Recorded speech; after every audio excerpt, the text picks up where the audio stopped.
करने वाले हैं फाइनली एनसीईआरटी एग्जाम्पलर। ठीक है, एनसीईआरटी हमारी पूरी हो चुकी है, कुछ भी डाउट हो तो बता देना, असाइनमेंट तुम लोगों को मिल ही चुका है।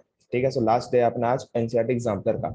सो देखो first question, so simple question है, कॉन्टिन्यूटी चेक करनी है अपने को x इक्वल टू 0 पे, और उसके बाद सॉरी कॉन्टिन्यूस है at x equal to 0 and अपने को के बी इसके अंदर से फाइंड कर कर लेकर आना है। ठीक है, तो सबसे पहले इसका हम लोग ले लेंगे RHL या फिर LHL, कुछ भी निकाल सकते हैं क्योंकि दोनों सेम ही निकलेंगे। ठीक है, सो यहाँ पे हमको निकालने हैं RHL, right hand limit, that is limit h tending to 0, 0 plus h, इतना आई होप अब तुम लोगों को आता ही होगा। So it is 1 minus cos 4h over 8h square, simple. Then उसके बाद 1 माइनस कॉस 2x, इसकी आइडेंटिटी भाई याद रखना, 1 माइनस कॉस 2x की, it is 2 sine square x, यही हाफ एंगल में बदल जाएगी, यही डबल एंगल में बदल जाएगी। डबल एंगल मतलब कि यहाँ पर देखो क्वेश्चन में क्या है, 1 माइनस 4, तो यहाँ पर है 2, तो 2 की मल्टीप्लाई करनी है बस, that means it is 2 sine square 2h, सही है, और अपॉन में 8h स्क्वायर आ ही गया, then it is limit h tending to 0। ठीक है, देन उसके बाद हम लोग क्या कर सकते हैं, यहाँ से 2 से ये 8 हटाओ, इट इज इक्वल्स टू 4, और इसको सिंपली तुम लोग लिख सकते हो साइन 2h अपॉन 4 को लिख सकते हो 2 का square, so it is again 2h और इसका होल स्क्वायर। समझ में आया, 4 को लिख दिया 2 का स्क्वायर, देन 2 का स्क्वायर इनटू h का स्क्वायर, इट इज 2h का whole square, and here limit h tending to 0 चली गई। देन उसके बाद sin x upon x is equals to 1, 1 का स्क्वायर 1, सो सिंपल सी बात, f of 0 is equals to RHL, that means f of 0 is equals to k, then k is equals to 1। ये तो तुम्हारे पास first question, simple सा question NCERT exemplar का। Now second question, तो इस question के अंदर हमारे पास क्यूबिक इक्वेशन गिवन है, मतलब कि तुम लोग निकालोगे इसके अंदर RHL, ध्यान से देखना, RHL निकालेंगे, so it is limit h tending to 0, और उसके बाद सब जगह क्या जाएगा, और पहली बात तो h टेंडिंग टू 0 नहीं आएगा, h टेंडिंग टू 2 के प्लस में आएगा। सो देखना इसे, सबसे पहले सॉल्व करते हैं इसे हम लोग, it is x tending to 2 के प्लस में f ऑफ x। अब देखना इस क्वेश्चन को सॉल्व करने के दो तरीके, या तो स्टार्टिंग में ही सब जगह x plus to x plus two x plus two कर दो, ठीक है, और जैसे तुमने सब जगह x प्लस टू करा, ऊपर की तरफ क्या बन जाएगा, देखना कितनी टिपिकल टर्म बन जाएगी, so it becomes x plus two का whole cube plus x plus two का whole square minus 16 times of x plus two plus 20, इतनी टिपिकल टर्म तुम्हारे पास बनकर आ जाएगी। अब इससे अच्छा क्या है, इससे अच्छा ये है कि पहले जो तुम्हारे पास ऊपर की तरफ क्यूबिक इक्वेशन गिवन है उसके रूट्स फाइंड करने की कोशिश कर लो, अगर उसके रूट्स निकलते हैं तो अच्छी बात है, रूट्स नहीं निकलते तो अपने पास ये तरीका तो है ही है। ठीक है, इस तरीके को इसलिए अभी होल्ड पर डालते हैं और इस क्यूबिक इक्वेशन के रूट्स निकालने की कोशिश करते हैं। तो ध्यान से देखना, इस क्यूबिक इक्वेशन के रूट्स कैसे निकालेंगे, मतलब कि इस fx को मैं यहीं पर ही और सॉल्व कर लूंगा और सिंप्लीफाई कर लूंगा बिफोर पुटिंग द लिमिट्स।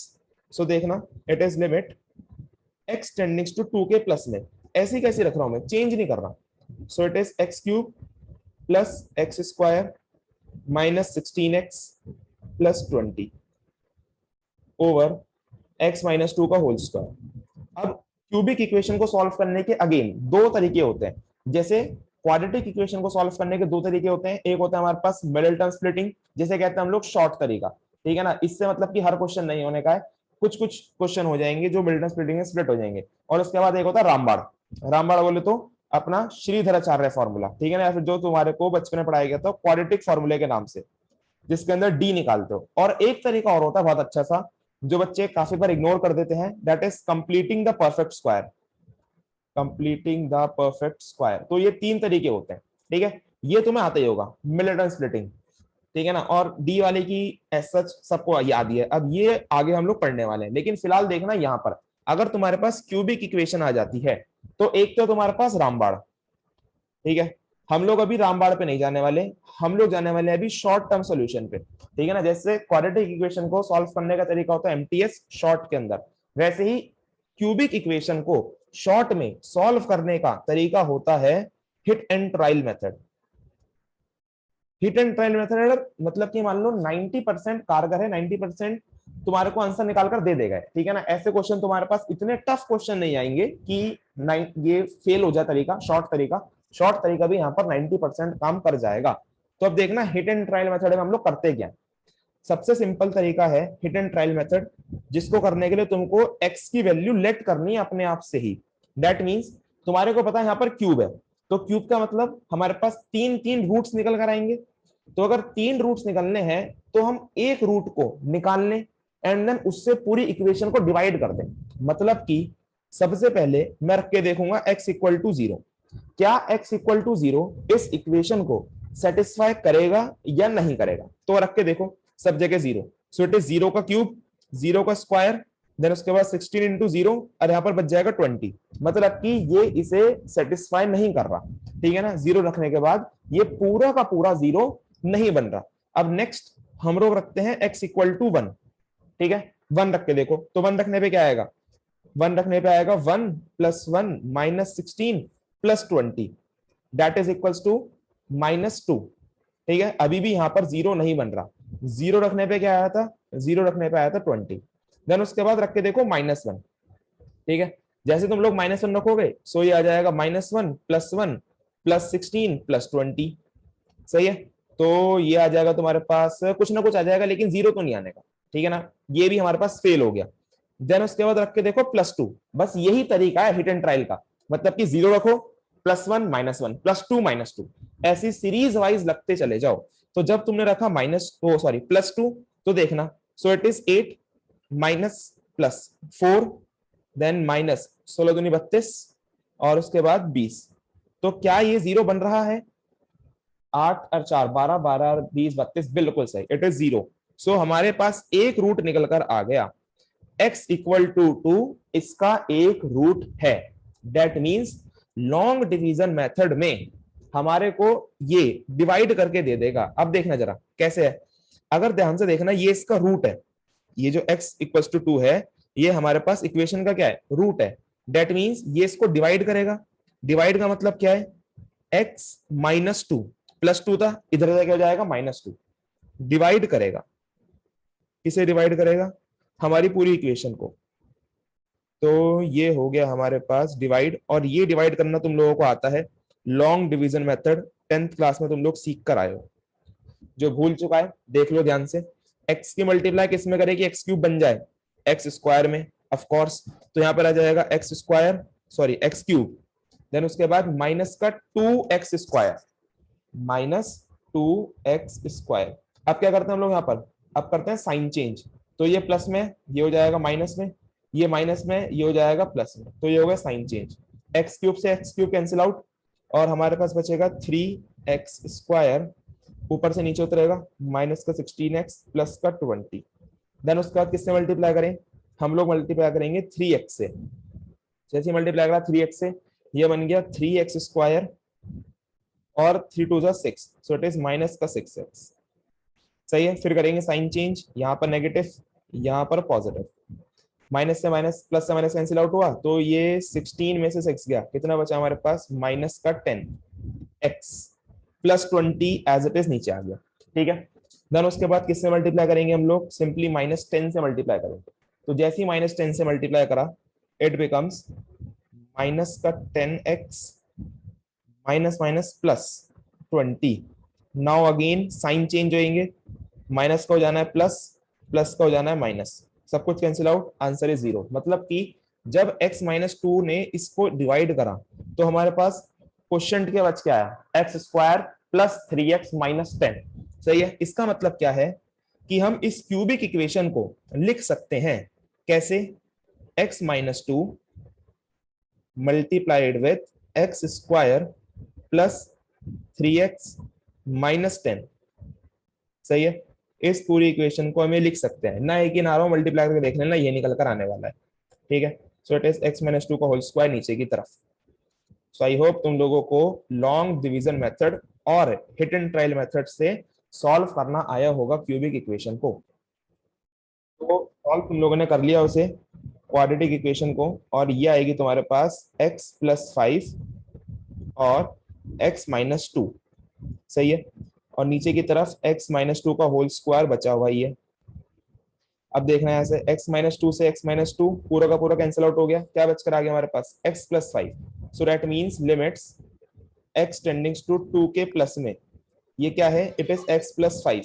तो हम लोग डायरेक्टली यहाँ पर क्या पुट कर सकते हैं, डायरेक्टली हम लोग यहाँ पर x की जगह 2 प्लस एच पुट कर सकते हैं। सो x की जगह जब तुम लोग पुट करोगे अब की बार 2 प्लस एच, क्योंकि 2 के प्लस में निकाल रहे हो, सो फिर h टेंडेंस टू क्या हो जाएगा, जीरो, जीरो रख दो, हमारे पास क्या निकल कर आ जाएगा, 7। सही है, और यही तुम्हारा फाइनल आंसर है। सो तुम्हारे k की वैल्यू कितनी आ गई, k की वैल्यू आ गई 7। सो देख लो, ये है तुम्हारे पास पूरा का पूरा क्वेश्चन। सो नेक्स्ट क्वेश्चन क्या कह रहा है, नेक्स्ट क्वेश्चन कह रहा है, ध्यान से देखना, f x is equals to 1 upon x minus 1। ठीक है, तो ये है हमारे पास फंक्शन। देन इसके बाद क्या रखा है, फाइंड पॉइंट ऑफ डिसकंटिन्यूटी, मतलब कि ये फंक्शन कहां कहां पर डिसकंटिन्यूअस है वो बताना है अपने को। और नहीं नहीं नहीं, सॉरी सॉरी सॉरी, ये फंक्शन नहीं बताना है अपने को, बताना है ये वाला function, that is y is equals to f of x, मतलब कि इसका कंपोजिट फंक्शन कहां पर है डिसकंटिन्यूअस, वो अपने को निकाल कर लेकर आना है। सही है, सो नाउ सबसे पहले इसके अंदर निकालते हैं F of x, that means F of F x बोले तो 1 अपॉन एक्स माइनस 1। सही है, सो यहाँ पर हम लोग रख देंगे 1 अपॉन एक्स माइनस 1। अब उसके बाद अगेन जहां पर भी x है वहां पर क्या रखा जाएगा, 1 upon x minus 1, that means 1 upon x minus 1। सही है, यहां तक सबको समझ में आ चुका होगा। और उसके बाद यहाँ पर ब्रैकेट लगाया, -1 यहाँ पर लिखना जरूरी है, ब्रैकेट लगाना जरूरी है, क्योंकि यहाँ पर है x की जगह पर हमको डालना है 1 अपॉन एक्स माइनस 1। सही है, अब आगे करते हैं सॉल्व फटाफट से। So it is 1 upon 1 minus, LCM लेंगे, so it is x minus 1, और x माइनस 1 चला जाएगा ऊपर, सो मैं इसको लिख रहा हूं डायरेक्टली x माइनस 1। ठीक है, यहां तक तुम लोगों को समझ में आ गया होगा, बस कुछ नहीं करा, x माइनस 1 एलसीएम लिया है तो वो चला जाएगा 1 के पास, और x माइनस 1 चला जाएगा ऊपर। ठीक है, जो लोग ब्रैकेट नहीं लगाएंगे वो लोग क्या करेंगे, वो लोग सीधा 1 से 1 काट देंगे। ठीक है, जबकि ऐसा नहीं होना है, यहाँ पर ब्रैकेट है और ब्रैकेट लगाना जरूरी है। So it is 1 minus x plus 1, that is equals to x minus 1 upon 2 minus x. ठीक है, अब हमारे पास जो y है, y क्या निकल कर आ गया, y निकल कर आ गया x minus 1 over 2 minus x. सही है, मतलब कि अब हमारे को इस फंक्शन के पॉइंट ऑफ डिसकंटिन्यूटी बताने हैं कि ये फंक्शन कब कब डिसकंटिन्यूअस होगा। सो डायरेक्टली तुम लोग बता सकते हो फंक्शन कब कब डिसकंटिन्यूअस होएगा, बस तुमको एक चीज देखनी है कि ये फंक्शन कब कब एग्जिस्ट नहीं करेगा, मतलब कि ये फंक्शन कब कब डू नॉट एग्जिस्ट वाली स्टेट में जाएगा। ठीक है, कि ये कब कब हो जाएगा, मतलब कि इनफाइनाइट हो जाएगा। अब खुद सोचो कि जब तुम लोग x इक्वल टू 0 रख दोगे, ध्यान से देखना, जैसे ही तुम लोगों ने x इक्वल टू 0 रखा तो हमारे पास क्या बन जाएगा, 0 माइनस 1, सॉरी 0 नहीं, x इक्वल टू 2 रखो, x इक्वल टू 2 रखा तो क्या बन जाएगा, it is 2 minus 1 over 2 minus 2, 2 minus 1 is 1 upon 0, देख रहे हो 1 अपॉन 0, दैट मीन्स क्या है ये, इट इज इनफाइनाइट, और you can say not defined form. सही है, सो इसका मतलब ये डिसकंटिन्यूअस है at x equal to 2। But लेकिन यहां पर एक चीज हम लोग मिस कर रहे हैं, मिस क्या कर रहे हैं, हमने इसका पेरेंट नहीं देखा। पेरेंट बोले तो जो इसका फंक्शन का जन्मदाता है, दैट मीन्स ये फंक्शन बना कहां से है, जो हमारे पास y है वो बना कहां से है, वो बना है fx से। ये देख रहे हो fx is equals to 1 upon x minus 1। अब एक बात सोचना, जब इसका पेरेंट ही नॉट डिफाइंड हो जाएगा तो क्या फंक्शन बचा रहेगा, मतलब कि उस टाइम पर क्या फंक्शन अपना आंसर देगा, नहीं देगा।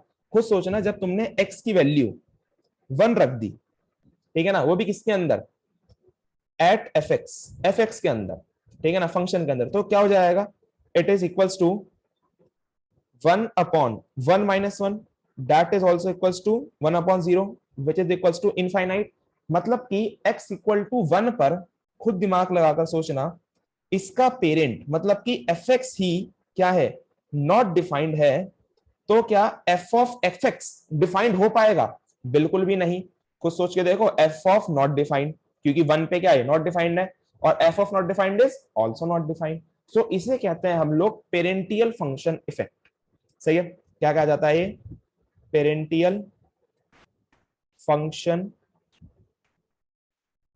इफेक्ट। इस बात को नोट डाउन करके रख लेना, कभी तुम लोग क्वेश्चन करने जाओ और क्वेश्चन करते समय x इक्वल टू 2 आ जाए और टिक लगा दो, मतलब कि ये एमसीक्यू के फॉर्म में आएगा जहां तक क्वेश्चन है।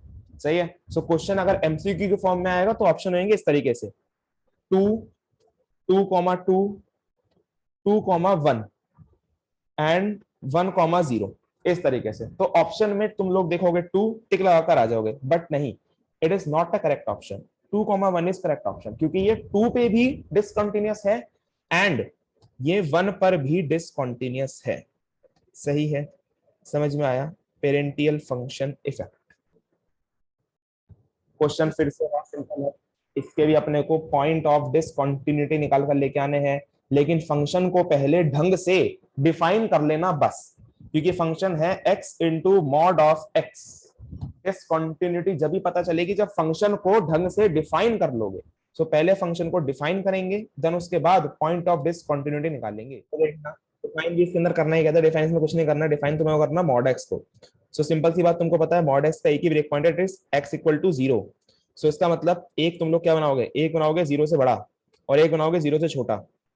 ठीक है, तो जब ये 0 से बड़ा है, 0 से बड़ा है मतलब कि पॉजिटिव है, पॉजिटिव मतलब कि x स्क्वायर, समझ रहे हो, क्योंकि x जो है वो प्लस x में खुलेगा। और जब 0 से छोटा है दैट मींस ये क्या है, माइनस का x स्क्वायर, क्योंकि जो मॉड x है वो ही केवल नेगेटिव होएगा। So x into minus x that is equal to minus x square. और तुमको मैंने पहले बताया था कि जब भी मोड के क्वेश्चन सॉल्व करो, इनको ओपन करो तो ग्रेटर देन वाले के आगे इक्वल टू का साइन बिना देखे लगा लिया करो, बस। अब कर डालो, चेक कर लो किस पे डिसकंटिन्यूअस है कॉन्टिन्यूअस है। और तुमको पता तो ऑलरेडी है कि चेक तुमको कहां पे करने होते हैं, चेक करना होता है at the point of break. ठीक है ना, जहां पर ये फंक्शन ब्रेक हो रहा है। तो इसकी क्या निकालनी है तुमको, आरएचएल एलएचएल। ठीक है ना, आरएचएल एलएचएल निकालो और तुमको पता चल जाना है कि यहाँ कहां पर डिसकंटिन्यूअस। या फिर तुम लोग एक काम और कर सकते हो, यहाँ पर तुम लोग डिसकंटिन्यूअस के साथ साथ डिस, या फिर हम लोग क्या कहते हैं उसे, डेरिवेटिव की डेरिवेबल है या नहीं है। ठीक है ना, मतलब कि ये डिफरेंशिएबल है या नहीं है, ये भी चेक करते हैं हम लोग, डिफरेंशिएबिलिटी भी चेक करते हैं, डिफरेंशिएबिलिटी। ठीक है, सो दोनों चेक करेंगे, डिफरेंशिएबिलिटी भी और डिसकंटिन्यूटी भी। ध्यान से देखना, सो दोनों को चेक करने का सिंपल सा फिनोमेना है, हम लोग क्या बनाएंगे, ग्राफ। ठीक है ना, क्योंकि ग्राफ इतने सारे जब सीखे तो कहाँ काम आएंगे, एनसीईआरटी एग्जाम्पलर के क्वेश्चन तो कम से कम ग्राफ से कर ही लेते हैं। सो देखना ध्यान से, ये है तुम्हारे पास किसका ग्राफ, एक्स स्क्वायर का graph, it is x square graph. और देन उसके बाद तुम लोग किसका बनाओगे, माइनस एक्स स्क्वायर का ग्राफ, तो ये रहा तुम्हारा माइनस एक्स स्क्वायर का ग्राफ। ठीक है, दोनों ग्राफ्स को मैं एक ही ग्राफ पेपर पे प्लॉट करके दिखा रहा हूं। तो ये है तुम्हारे पास ग्राफ पेपर जिसपे तुम लोगों ने ये दोनों ग्राफ प्लॉट कर दिए। ये है एक्स स्क्वायर का ग्राफ, ये है माइनस एक्स स्क्वायर का ग्राफ। और फिर तुमने देखे इसके ब्रेकिंग पॉइंट्स, ब्रेकिंग पॉइंट्स कहां से हैं, 0 पे। अब 0 से तुमने स्टार्ट करी ट्रिमिंग। अब जिनको ट्रिमिंग याद नहीं है वो ट्रिमिंग वाली वीडियो देखें, वरना तो ट्रिमिंग याद है तो देखो, एक्स इज ग्रेटर देन 0, 0 से जब तक बड़ा है तो अपने को लेना ऊपर वाला, मतलब कि ये 0 से आते ही साथ छोड़ देगा, मतलब कि यहाँ वाला ग्राफ किसी काम का नहीं है। और ऐसी नीचे वाला है, एक्स इज स्मॉलर देन 0 पे साथ छोड़ देगा, मतलब कि जैसे ही छोटा है जब तक है, जैसे ही एक्स की वैल्यू 0 से बड़ी हुई ये हट गया, ये बन गया अपना ग्राफ। और 0 पे ये वाला कॉन्टिन्यूअस है, ये वाला डिसकंटिन्यूअस है, मतलब एक ही है। सो दैट मींस हमारे पास जो ग्राफ बनकर आएगा वो फाइनली क्या बनकर आएगा, कुछ इस तरीके का ग्राफ बनकर आएगा। जब कटा हुआ पोर्शन हटा दूंगा तो ये ग्राफ केवल यहीं तक ही था, देन उसके बाद दूसरा पोर्शन चालू हो गया कुछ इस तरीके से। थोड़ा सा और अगर अच्छा बना लें तो हमारे पास कुछ ये सीन देखने को मिलेगा। सही है, था तो तुम लोगों को मालूम है कि अगर ये कॉन्टिन्यूअस नेचर का है, मतलब कि ये ग्राफ रेगुलर है तो ये कॉन्टिन्यूअस है, और कॉन्टिन्यूअस है तो लिमिट्स चेक करने की जरूरत नहीं है, लिमिट्स भी सेटिस्फाई करेगा। सो लिमिट सेटिस्फाई कर रहा है, कॉन्टिन्यूअस भी है। अब डिफरेंशिएबिलिटी कैसे चेक करते हैं, तो तुमको याद होगा डिफरेंशिएबिलिटी चेक करने के लिए मैंने तुमको एक सिंपल सा फंडा बताया था शार्प टर्न का। लिख लो किसी को याद नहीं है तो, शार्प टर्न। वैसे जैसे हम लोग RHL LHL निकालते हैं वैसे ही हम लोग LHD RHD भी निकालते हैं। LHD RHD बोले तो right hand derivative and left hand derivative, ये भी निकाले जाते हैं डिफरेंशिएबिलिटी को चेक करने के लिए। और इनका भी सेम फंडा होता है कि अगर ये दोनों इक्वल आ जाते हैं सो इट इज डिफरेंशिएबल। ठीक है ना, मेजर फंडा ये देखने का। ठीक है ना, लेकिन अगर तुम्हारे को शॉर्टकट में देखना है तो वो देखना पड़ेगा तुमको शार्प टर्न से, कि किसी भी फंक्शन का ग्राफ बनाओ और अगर उसके अंदर कोई भी शार्प टर्न आ रहा है so it means it is non differentiable. जैसे कि एग्जांपल दूं, मॉडेक्स, ये देख रहे हो मॉडेक्स, इसमें क्या आ रहा है, एक शार्प टर्न आ रहा है, यहां पे ये v बन रहा है वो भी शार्प टर्न के साथ। सो मॉडेक्स इज नॉन डिफरेंशिएबल। ठीक है, समझ में आ रहा है, मॉडेक्स क्या है, नॉन डिफरेंशिएबल है। और अगर कोई ग्राफ कॉन्टिन्यूअस ही नहीं है तो डिफरेंशिएबिलिटी चेक करने की जरूरत नहीं है, तो तुमको मालूम ही है। ठीक है ना, एलसीडी रूल तुमको पता ही है कि हम लोग आगे जा सकते हैं बट पीछे जा सकते हैं बट आगे जाना हमारे पास मुमकिन नहीं है, क्योंकि आगे वाले की हम लोग प्रिडिक्ट नहीं कर सकते। वही बर्थडे वाला तुमको एग्जांपल याद होगा। ठीक है, अब जैसे ये वाला ग्राफ है, इस ग्राफ के अंदर क्या कोई शार्प टर्न आ रहा है? बिल्कुल भी नहीं आ रहा। देखिए इनका शार्प टर्न एकदम स्मूथली चल रहा है, ऐसे लहराता हुआ, ठीक है ना, नागिन की तरह चले जा रहा है, कोई भी शार्प टर्न है ही नहीं। That means it is also differentiable. हम लोग इसको डिफरेंशिएट भी कर सकते हैं। सही है। तो नेक्स्ट दो क्वेश्चन है, बड़े सिंपल है, डिफरेंशिएट करना है बस, और कुछ नहीं करना। डिफरेंशिएट करो और जल्दी से आंसर बताओ, मैं नहीं कराऊंगा इन्हें। तो चलिए जी, तो ये है तुम्हारे पास आंसर इसके, फिफ्थ और सिक्स्थ के। बस एक बार घर पर जाकर इस क्वेश्चन को और ट्राई कर लेना, और कल को फिर हम लोग और अच्छे अच्छे क्वेश्चन करते हैं एनसीईआरटी एग्जाम्पलर के। सही है। सो आई होप तुम लोगों को कुछ नया सीखने को मिला होगा। तब तक के लिए क्वेश्चन करो और बाकी करेंगे हम लोग कल।